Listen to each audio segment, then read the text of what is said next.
Llegó la hora de conocer las informaciones más destacadas del continente americano. Acompáñennos a recorrer y analizar lo que nos une, nos preocupa y nos enorgullece como hispanoamericanos. Bienvenidos a Américas Noticia con Vladimir Kissinger. Muy bien, comenzamos con la gran noticia del día de hoy. Hoy es un buen día para la lucha por la libertad en Venezuela.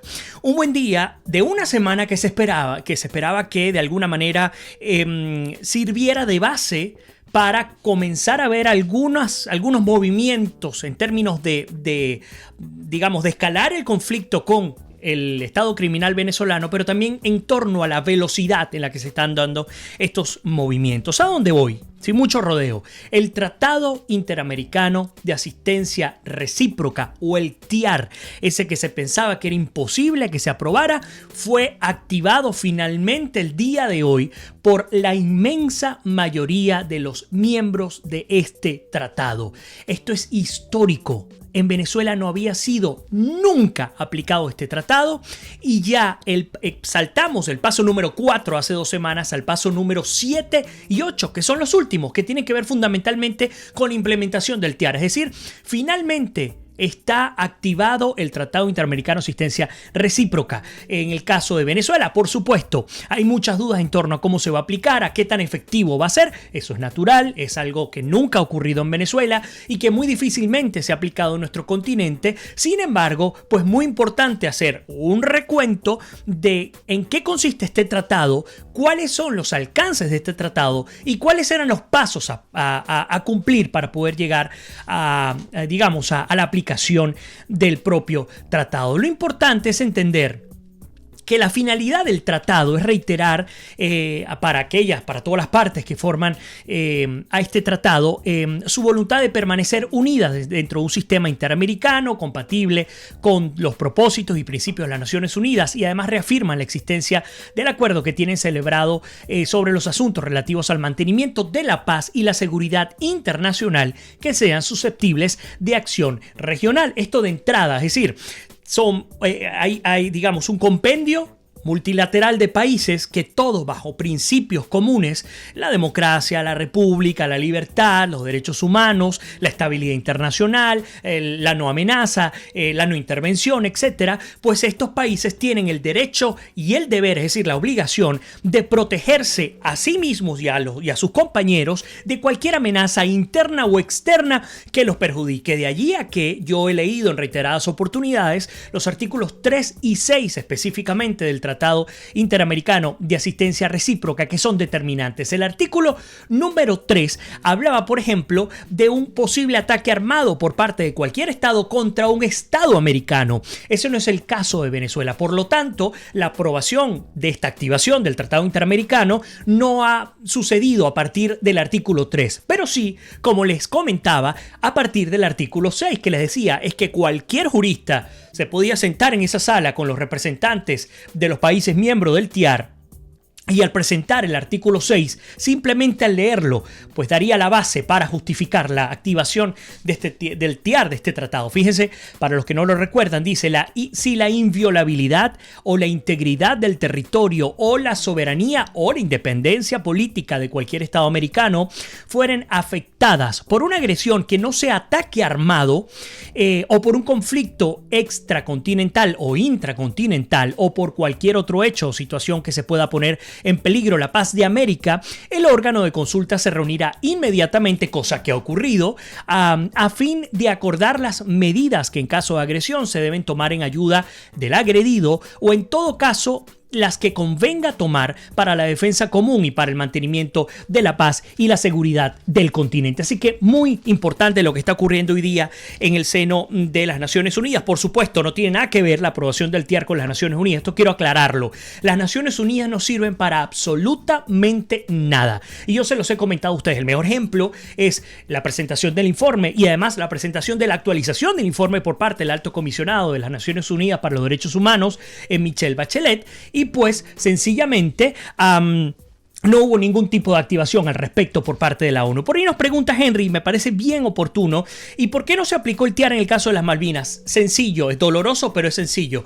Estados Unidos, que siempre ha tenido una influencia determinante sobre el continente y sobre la región, era y será muy probablemente un aliado natural de Gran Bretaña. Por lo tanto, cualquier ataque o cualquier amenaza en el que Gran Bretaña esté en el medio, siempre Estados Unidos se va a colocar al lado de Gran Bretaña. El mismo caso con Israel. Por lo tanto, en el caso de las Malvinas, pues obviamente Estados Unidos no se metió en el paquete. Pero ojo, no solamente allí. Hablar, por ejemplo, de cuando el ataque de las Torres Gemelas acá en Estados Unidos en septiembre del 2001, el 11 de septiembre del 2001, pues también Estados Unidos pidió la activación del TIAR y no se activó, no se aprobó la activación. Simplemente Estados Unidos decidió, al no tener la aprobación, buscar a sus países aliados, sus grandes socios comerciales y militares, y decidieron salir a intervenir allá en el Medio Oriente. Sin embargo, en este caso estamos viendo una situación novedosa. ¿Por qué novedosa? Por la aplicación y además la aprobación. Ustedes recordarán que dijimos, cuando se presentó en el seno de la Organización de Estados Americanos el documento, la carta concreta para la activación del órgano de consulta, paso número 4 de la activación del TIAR, se presentó con 11 países que habían suscrito, que habían firmado el respaldo de esa presentación. Bueno, decíamos, probablemente logremos llegar a los 11 o 12 países que necesitamos específicamente, no para la activación del órgano de consulta, sino para la activación del TIAR.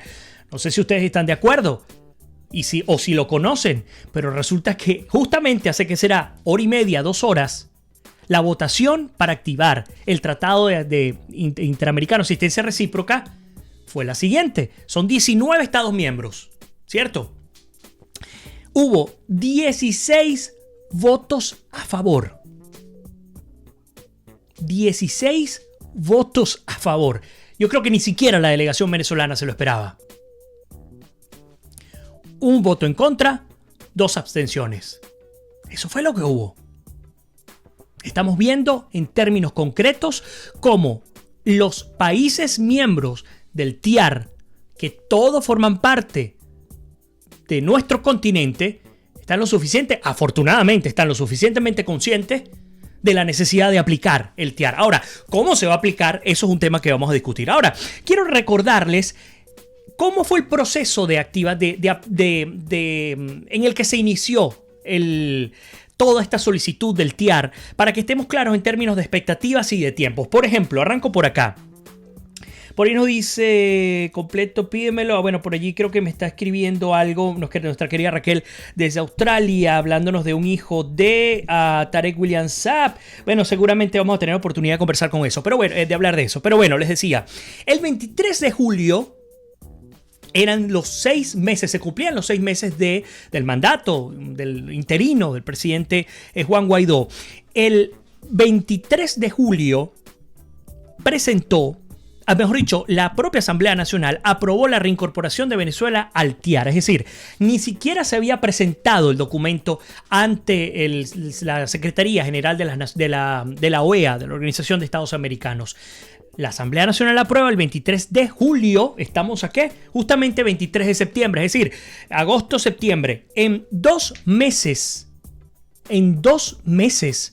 se llegó del paso número 1, que era la aprobación del TIAR, al paso número 7 de 8. ¿Cuáles son los pasos? Número 1, se aprueba el TIAR, el reingreso de Venezuela. Número 2, se envía el instrumento de ratificación de la incorporación de Venezuela ante el TIAR al secretario general Luis Almagro. Se presentó y Luis Almagro giró la instrucción, que es el paso número 3. La OEA registra el documento de ratificación de Venezuela y lo notifica a los Estados miembros. Es un mero trámite, ningún estado tiene que aprobar o no su reingreso. El paso número 4, que apenas fue presentado hace menos de un mes, era la redacción de la solicitud mediante la cual Venezuela solicita y justifica fáctica y jurídicamente la conformación de una fuerza internacional de restablecimiento de la paz, por ejemplo, y de procurar la normalidad democrática en Venezuela.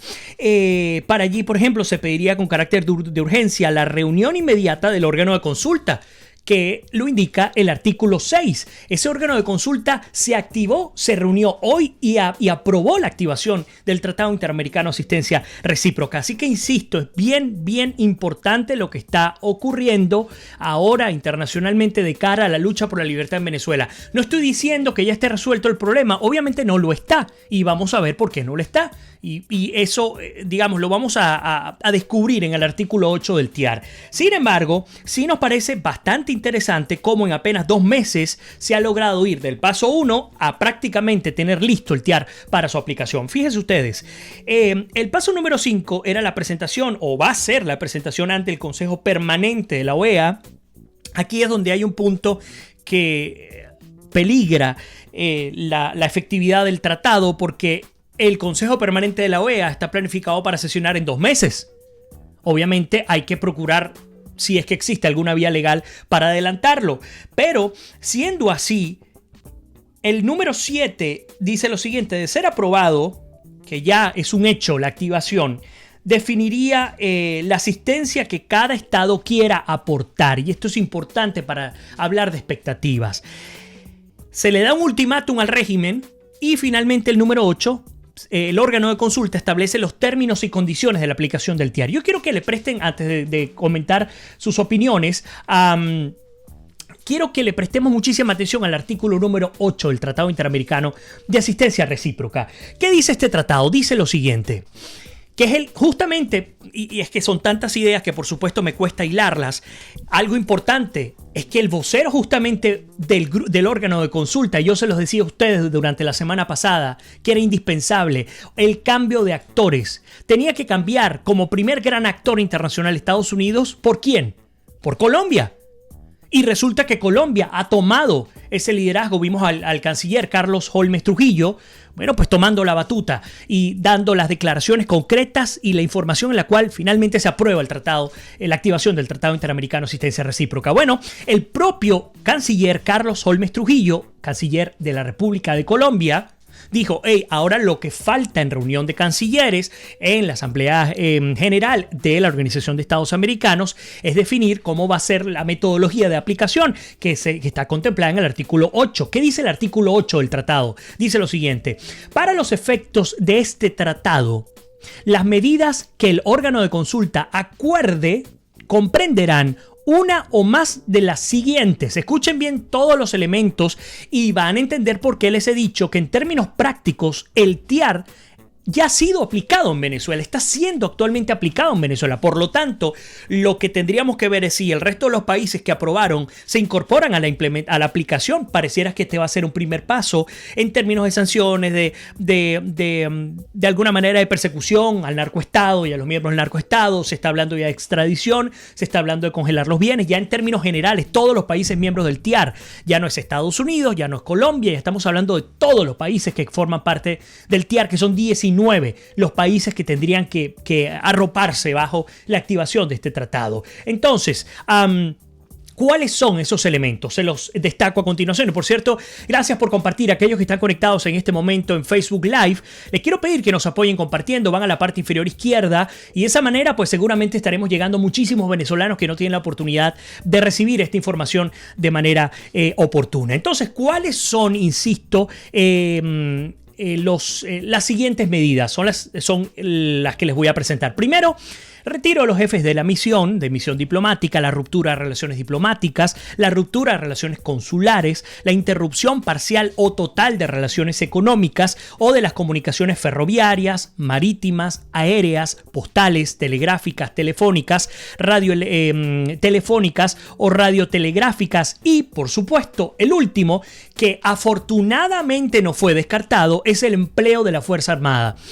Insisto, no afortunadamente porque nosotros querramos per se que se aplique la fuerza, el implemento de la fuerza en Venezuela, pero ante la incapacidad de un régimen para ceder y retirarse, porque no lo puede hacer, porque es parte de su propia política y de su propia naturaleza, entonces uno se pregunta, ¿nos vamos a desgastar toda la vida sentándonos a conversar en cuanto país, cuánta silla y cuánta mesa nos consigamos de por medio, o tendremos que ir por la vía de la fuerza, que además no es ilegal, es constitucional? La Constitución de Venezuela lo establece en el 187 numeral 11, pero no solamente allí, también el Tratado Internacional de Asistencia Recíproca también lo establece en su artículo 6, en su artículo 8, y en todo el tratado como tal. Entonces, qué interesante fue justamente que Costa Rica fue el primer país que, cuando se activa el órgano de consulta, dice: está bien, vamos a activarlo, pero eliminamos la opción de la Fuerza Armada, del empleo de la Fuerza Armada. qué interesante fue que no solo que no se eliminó, sino que cuando tocó la votación para la activación del Tratado Interamericano de Asistencia Recíproca el día de hoy en Nueva York, justamente Costa Rica aprobó el tratado con las condiciones incluso que se encuentran en el artículo 8 que incluyen el empleo de la Fuerza Armada. Así que es importantísimo, y por ahí nos dice Maciel, pero la posición de Perú es que no se contemplará el uso de la fuerza. Bueno, Perú puede estarlo diciendo, es parte de la política de Martín Vizcarra y el gobierno peruano, pero eso no significa que no se vaya a implementar. Ahora bien, cuidado, y se los he dicho, Perú puede, aunque algunos países decidan implementar la vía de la fuerza, Perú perfectamente puede decir no, yo sencillamente me limito a aplicar otro tipo de medidas. Y leyendo entre líneas, no sé si ustedes tuvieron oportunidad de escuchar las declaraciones de Carlos Holmes Trujillo desde un hotel en New York, da la impresión que, número uno, el Grupo de Lima va a tener que cambiar su naturaleza y su ritmo que ha venido manejando hasta ahora. Yo creo que ya el tema de las negociaciones y de los diálogos, esto tiene que acabarse. Y de hecho Estados Unidos justamente sale en el marco de esta Asamblea General de las Naciones Unidas, sale justamente criticando, por cierto, habla de, entre otras cosas, habla de la necesidad, y por acá lo tengo en mis notas, a ver dónde lo tengo a mano para compartirlo con ustedes, habla de la necesidad, pide al resto de los países de nuestro mundo, pues que de una buena vez por todas se pongan del lado de Guaidó, se pongan en contra, en todo caso, del régimen de Maduro, además entendiendo que, entre otras cosas, el propio régimen utiliza la ley, entre otras, contra el odio para perseguir, para asesinar, etcétera, a los disidentes. Entonces, vamos a ir ordenando las ideas para incorporar sus comentarios. Por cierto, nos dice Franklin, Maduro sale esta noche a Rusia, ¿qué opinas de eso? Bueno, te puedo contar, Franklin, no lo he sacado, pero lo voy a sacar esta noche. Seguramente mi fuente aeronáutica está conectada con nosotros en este momento. Estamos haciendo una investigación en la cual le estamos haciendo seguimiento a vuelos de aeronaves que le corresponden a la presidencia de Venezuela, a PDVSA y al régimen ruso, a la autocracia rusa, entre Venezuela, La Habana, República Dominicana, Moscú, Mauritania y Cabo, y se me va, ya les voy a decir, a ver, bueno, se me va, es que tengo tanta información que se me va. Esta noche voy a publicar esa información, no ha sido publicada hasta ahora, tengo las siglas de los aviones, cuáles son los recorridos, son vuelos secretos que han estado manejando durante las 2 últimas horas, y lo que bien tú comentabas es cierto. Todo pareciera indicar que Maduro estaría saliendo en las próximas horas, si no a Cuba, a Rusia. Y esto es parte de lo que también nos tocará analizar de acá al día de mañana. Por ahí dice Vero, China. Bueno, China no está metido en la investigación que estamos manejando hasta ahora. No quiere decir que esté por fuera. Ustedes saben que, por ejemplo, uno de los que le encanta a China como destino es a Diosdado Cabello, a sus familiares. Por ahí justamente sé que me está escribiendo en mi fuente aeronáutica, pero bueno, no puedo verlo porque estamos al aire en este momento. ¿Dónde publicarás la información? Por aquí, por Instagram, por Facebook Live, por Twitter, y por supuesto mis grandes colegas y amigos van a estar compartiéndolo. Que no lo deje salir, se escapa, dice por allí Corea del Norte. Bueno, Corea del Norte, hay varios elementos en los cuales yo no estoy de acuerdo. Ese cuento de que, por ejemplo, Maduro estaría buscando refugio en Corea del Norte, eso no se lo cree absolutamente nadie. Esta gente es tan revolucionaria que busca siempre los mejores destinos del primer mundo para quedarse allí. Así que esto es puro bla bla. Bueno, fíjense que Vero dice, en Twitter están hablando del avión que ya va para allá. Bueno, pues es probable que ya esté por salir. Vamos a ver, José nos dice, Perú critica el uso de la fuerza contra el régimen, pero sí se aplica la fuerza contra los venezolanos. Qué buena manera de criticar justamente la postura del gobierno de Martín Vizcarra. Ninosca nos dice, quiero saber también, Vladimir, ¿qué opinas del viaje de Maduro y Maduro para Rusia? ¿Cuál es tu opinión? Bueno, fíjense que, acá me están preguntando tanto, yo les puedo decir lo siguiente, no solo no tiene ningún tipo de sentido para el país el viaje del sátrapa Maduro a Rusia, por supuesto para él sí, porque va a coger línea. Pero mucho más me preocupa los 3 aviones que se encuentran, y esto ya se los puedo adelantar. Hay 3 aviones, un Antonov se encuentra un Boeing 777-200 y el tercero, no recuerdo el modelo, insisto, tengo toda la investigación allí, pero no lo recuerdo de memoria. 3 aviones, de los cuales 2 pertenecen a la Fuerza Armada rusa, a los militares rusos. El día de hoy estaban descargando desde el Antonov equipo militar y equipo de guerra en Maiquetía. En el Boeing 777, ni idea qué podrá haber allí. Y el tercer avión, si mal no recuerdo, acababa de llegar de Mauritania. Es un avión realizado o rentado muy probablemente por el régimen de Vladimir Putin. Y bueno, pues viene llegando desde África. Todo pareciera indicar que hay una triangulación para seguir vendiendo el oro, pues todos los elementos de las riquezas venezolanas, diamantes, etc. Esto está ocurriendo en este momento y no solamente esto. Tenemos investigación de entre el 13 y el 17 de septiembre, es decir, la semana pasada.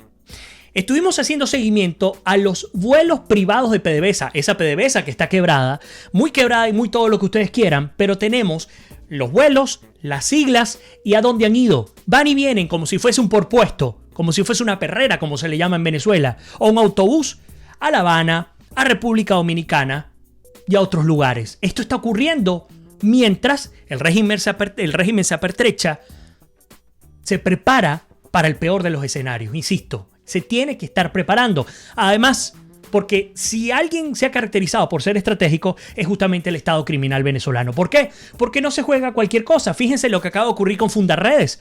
Fundarredes es una organización no gubernamental que ha venido haciéndole seguimiento a lo que significa la presencia de los grupos armados irregulares y terroristas en Venezuela. Bueno, acaba de decir que la dirigencia de la FARC está mandando desde Miraflores, están instalados en Miraflores, y esta gente no solo que está instalada, sino que han comenzado a desplazar los cultivos y los laboratorios de droga de Colombia a Venezuela, porque cuentan con la protección, con la vehemencia del Estado, con el respaldo del Estado venezolano y con la tranquilidad de estar en un país en el que, como yo les he comentado, es un simple territorio gobernado por mafias. Ya no es una nación gobernada por un estado, sino un territorio gobernado por mafias. A ver, ¿qué más tenemos por acá? Muchísimos comentarios. Gracias por estar tan pendientes. Nos dicen, se alinean todos los países, se vive una fuerte presión. Les decía, no todos tienen por qué actuar de la misma manera. Aplicando el Tratado Interamericano de Asistencia Recíproca, no todos tienen por qué aplicarlo de la misma manera. Estados Unidos, Colombia, por ejemplo, podrían decidir actuar a través de la fuerza, pero esto no significa que los demás lo vayan a hacer. Por lo tanto, y creo que la idea no se las di completa, estoy casi seguro, lo que creo que va a ocurrir es que el primer paso de aplicación del TIAR va a ser todos aquellos países que no se han sumado a las medidas lideradas por Estados Unidos, económicas, detenciones, congelamiento, rompimiento de relaciones, bloqueo. Todos esos países van a sumarse. Ahora, esto le cierra mucho más el espectro al régimen, al Estado criminal, pero no lo hiere de muerte. ¿Y por qué no lo hiere de muerte? Porque cada vez más el Estado criminal venezolano, que va más allá de Maduro, se afianza en el narcotráfico.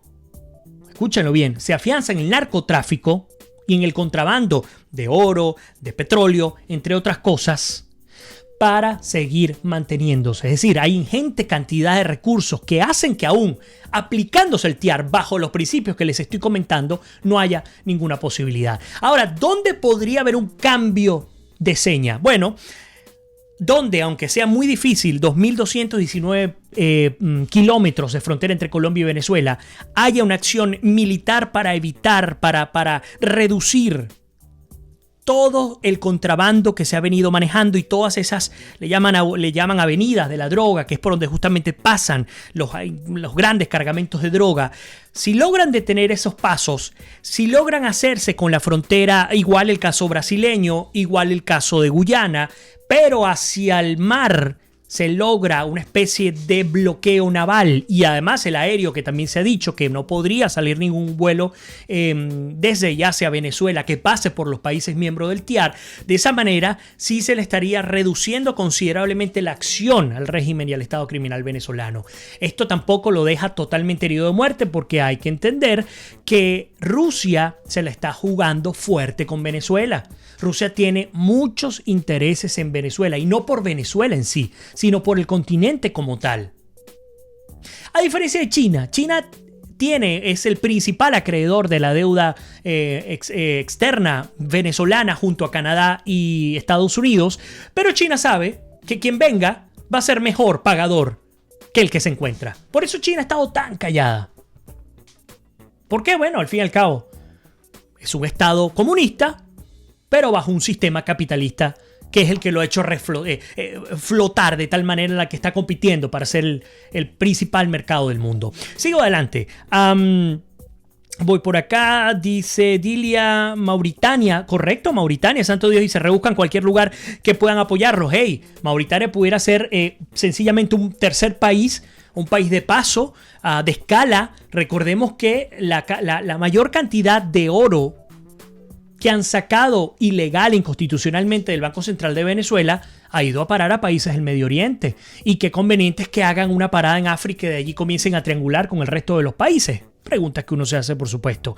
Dice, se están preparando por si acaso. Venezuela está destrozada, estoy totalmente de acuerdo. Dice, eso es así, no es menor cosa. Pero no veo una liberación sin que el pueblo salga a la calle. La diferencia de hoy, los tiempos pasados, a ver, es que ahora no tienen respaldo. También nos dice José, mientras Estados Unidos pierde el tiempo, Rusia lleva armas y tropas para Venezuela. Habrán armas nucleares, los misiles que hay en Táchira. Es complicado, José, porque una de las cosas que tendríamos que definir es que es perder el tiempo para Estados Unidos, porque Venezuela es una de las prioridades del gobierno del presidente número 45 de los Estados Unidos, el presidente Trump, pero no es la prioridad ni la mayor amenaza.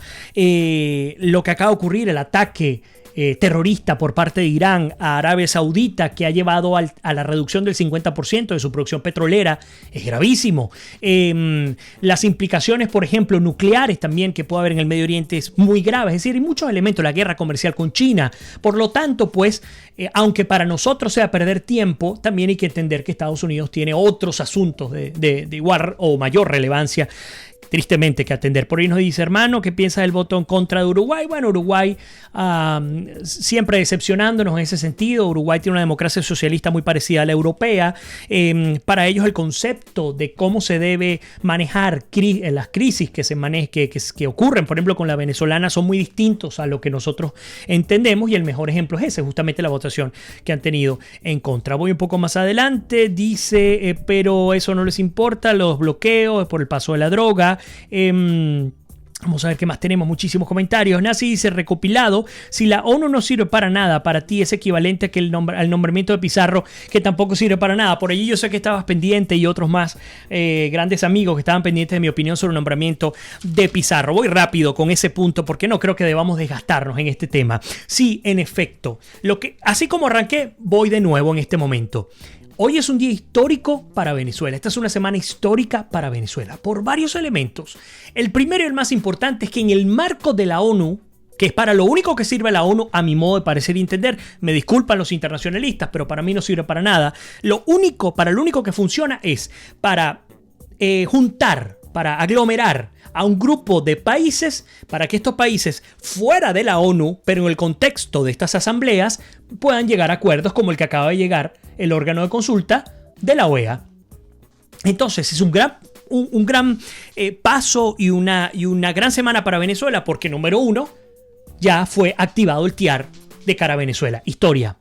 Número dos, Maduro no va a pisar Nueva York, que hasta el último momento se esperaba que pudiese ir, aunque dijo que no iría. Cuidado, y si nos sorprende y no se va a Rusia, sino que se desvía, porque así lo hizo hace un año también. Pero hasta el momento tampoco pisa Maduro Estados Unidos. Número 3, hasta el momento se está esperando, no sé si finalmente lo suspendió o lo mantiene, que Juan Guaidó llegue a Nueva York para asistir también al Foro Concordia, en el marco de esta presentación de la Asamblea General de las Naciones Unidas, pero lo importante no es el foro, lo importante es ver si existe la posibilidad en la que se reúna Juan Guaidó con el presidente Donald Trump, que por cierto este miércoles Donald Trump va a dar su discurso y el enviado especial para Venezuela, Elliot Abrams, ha dicho, hey, no voy a hablar por el presidente, pero él va a dedicar buena parte, parafraseando, de su tiempo para desnudar la situación en el caso de Venezuela. Ahora bien, hablando de Guaidó, él nombra una comisión para la ONU. ¿Qué significa esta comisión para la ONU? Bueno, es un grupo de representantes del presidente encargado, Juan Guaidó, y la coalición venezolana, que se supone estarán cumpliendo labores diplomáticas de negociación, de discusión, etc. El jefe de esa comisión no es Miguel Pizarro, es Julio Borges, quien por cierto no guardo ninguna estima y ninguna confianza tampoco. Sin embargo, aunque no lo haga, pues debo reconocer que parte de lo que se ha avanzado en términos del TIAR y de las discusiones al sur del continente, Julio Borges ha participado. Si ha sumado o ha restado, hasta ahí no llego yo. Son reuniones secretas. Pero el hecho es que está Julio Borges como comisionado de Relaciones Exteriores, que vendría a ser algo así como el canciller.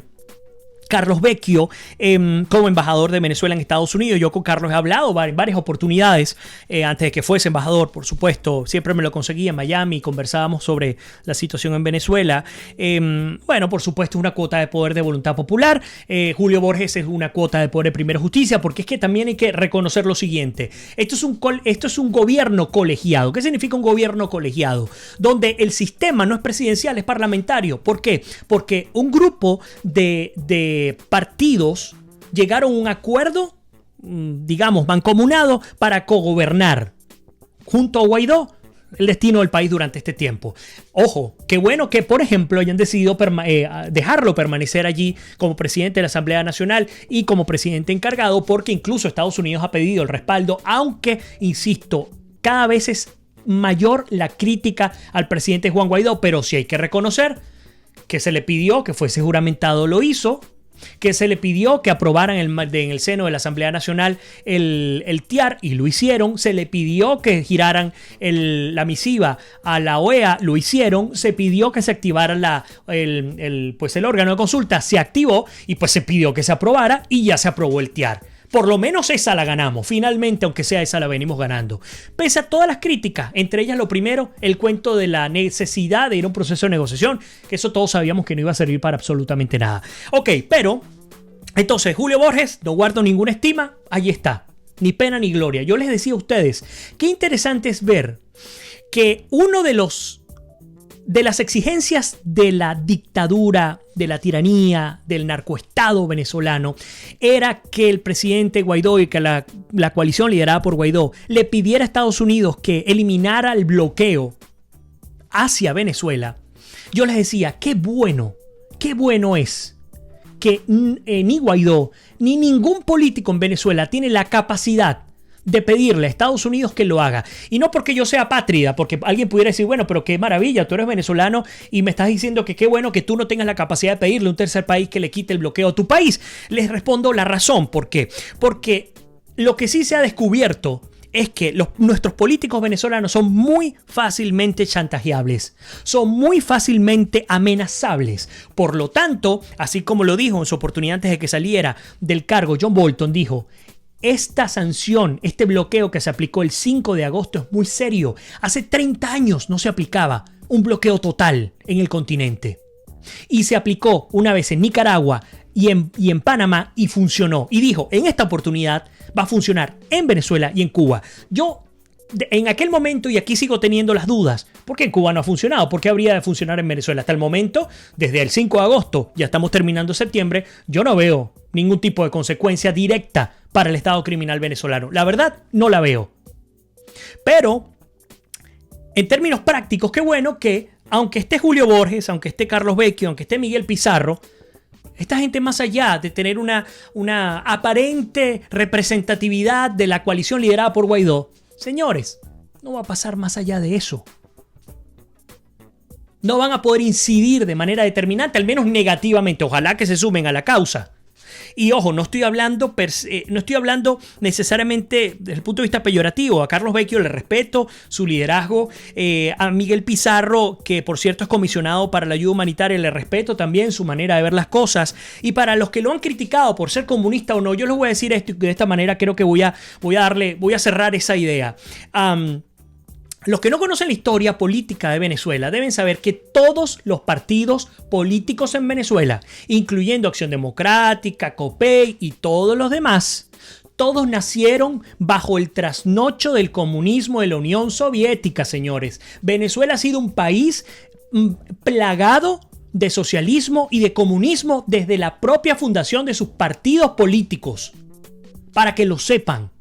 Por lo tanto, para mí el problema no está en si es de derecha o es de izquierda, si es rojo o si es azul. Aquí el problema está en que no solo que los partidos políticos en Venezuela nacieron bajo la sombra del comunismo de la Unión Soviética y del romanticismo trasnochado de los Castro en Cuba, sino que llegó a tal punto de contaminación que dejó de ser eso que ellos llamaban comunismo, para convertirlos en grandes partidos de estos narcoestados, como el venezolano, como el nicaragüense, como el cubano y como el que quieren aplicar en el caso de Colombia.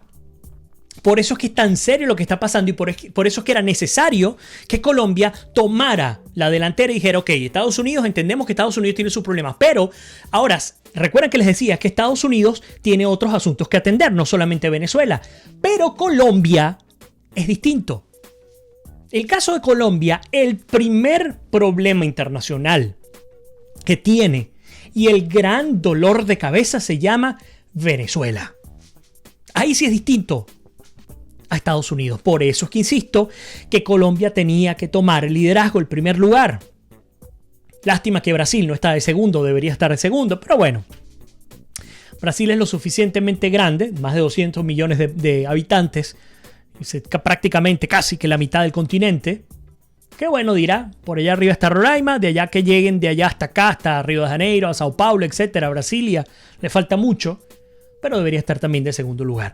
A ver, sigo adelante. Por ahí dice, Cuba va por Colombia. Correcto, eso es parte de la política. Argentina, bueno, ustedes saben, este 27 de octubre se va a elegir, se va a muy probablemente Alberto Fernández, que está en la fórmula con Cristina Fernández de Kirchner, quien por cierto ha sido nuevamente encausada jurídicamente, probablemente termine siendo el presidente de Brasil y estaríamos perdiendo al caso brasileño. Por ahí nos dice, no culpen a Trump, sino Obama, que les dio la vida a los Castro. Yo estoy totalmente de acuerdo contigo. Maciel dice tal cual, pero fíjate que es justamente Bolsonaro el que le da apoyo a la delegación de Juan Guaidó a participar en la ONU. Lección para Pizarro. Magda Serpa nos dice, ¿qué te parecen las 8 mesas de negociación de las que está hablando Jorge Rodríguez? Sencillamente las omito y sigo adelante. Ustedes saben que eso saludo. Eso no tiene ningún tipo de sentido. Así de sencillo. Nos dice Vero, Estados Unidos está moviendo piezas, ¿no? Los diputados venezolanos. Ninoca dice, Vladimir, ¿consideras que vamos en retroceso? No. Al día de hoy tengo que decir que avanzamos finalmente. Es que no lo creen de esa manera. ¿Cuándo habían ustedes imaginado que se podría activar? Hace apenas una semana, cuando me tocaba sentarme con Sergio Novelli o con Gaby Patiño o con quien fuera, hablar del TIAR y decir que podía ser factible la aplicación. ¿Cuántas personas decían, no, eso no se va a activar, eso no se va a activar, eso no va a funcionar, los países no se van a atrever a aprobar y a aprobar este tratado? ¿Tiene la respuesta? Claro que se atrevieron. Y ya se activó. Así que a mi modo de ver, aunque hemos sufrido mucho, aunque los errores han sido enormes por parte de quienes nos representan políticamente, enormes, la tragedia de Venezuela no se llama solamente el narcoestado criminal venezolano, es también la oposición política venezolana. Unos por cómplices, otros por cobardes y otros por brutos. Pero ojo, dentro de todo ese paquete también nos tenemos que meter los venezolanos. Pero al día de hoy, con lo que ocurrió en Washington, en Nueva York, a mi modo de ver, creo que sí se ha avanzado. Por lo menos hoy sí se avanzó.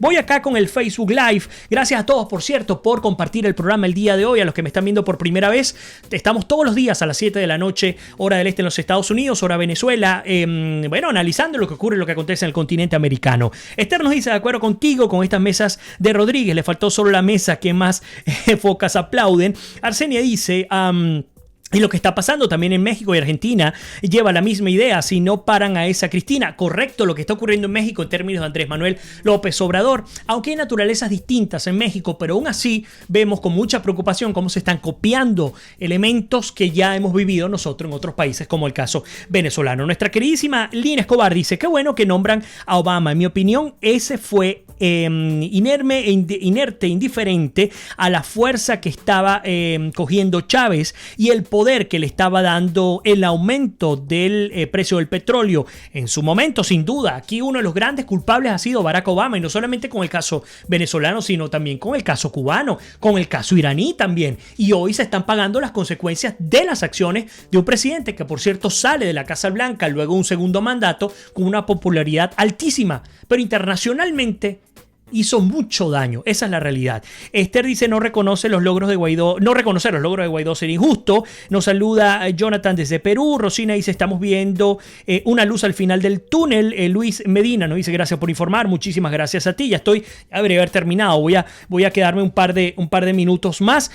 Alejandra dice, bueno, tienes la razón sobre nuestra oposición chantajeada.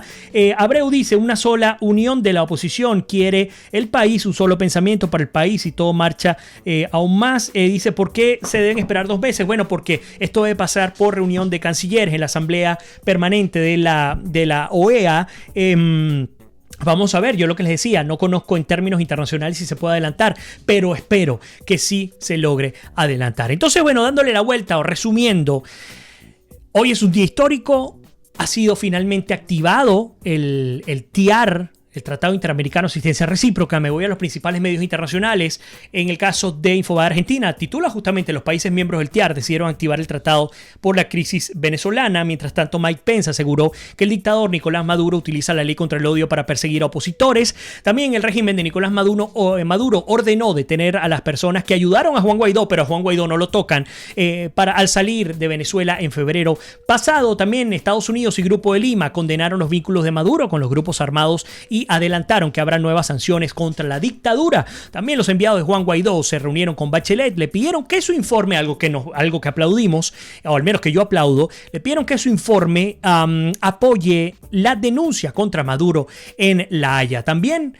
Venezuela tristemente se consolida como el país con más corrupción de América Latina, y así las cosas, pues por supuesto nos tocará el día de mañana continuar analizando lo que está ocurriendo en el marco de esta Asamblea General, la Asamblea Anual de las Naciones Unidas acá en los Estados Unidos, en Nueva York. A ustedes muchísimas gracias por haberme acompañado el día de hoy. Les espero mañana, como siempre, a las 7 de la noche, y como siempre les digo, que Dios me los bendiga, se les quiere, se me cuidan y nos vemos hasta mañana.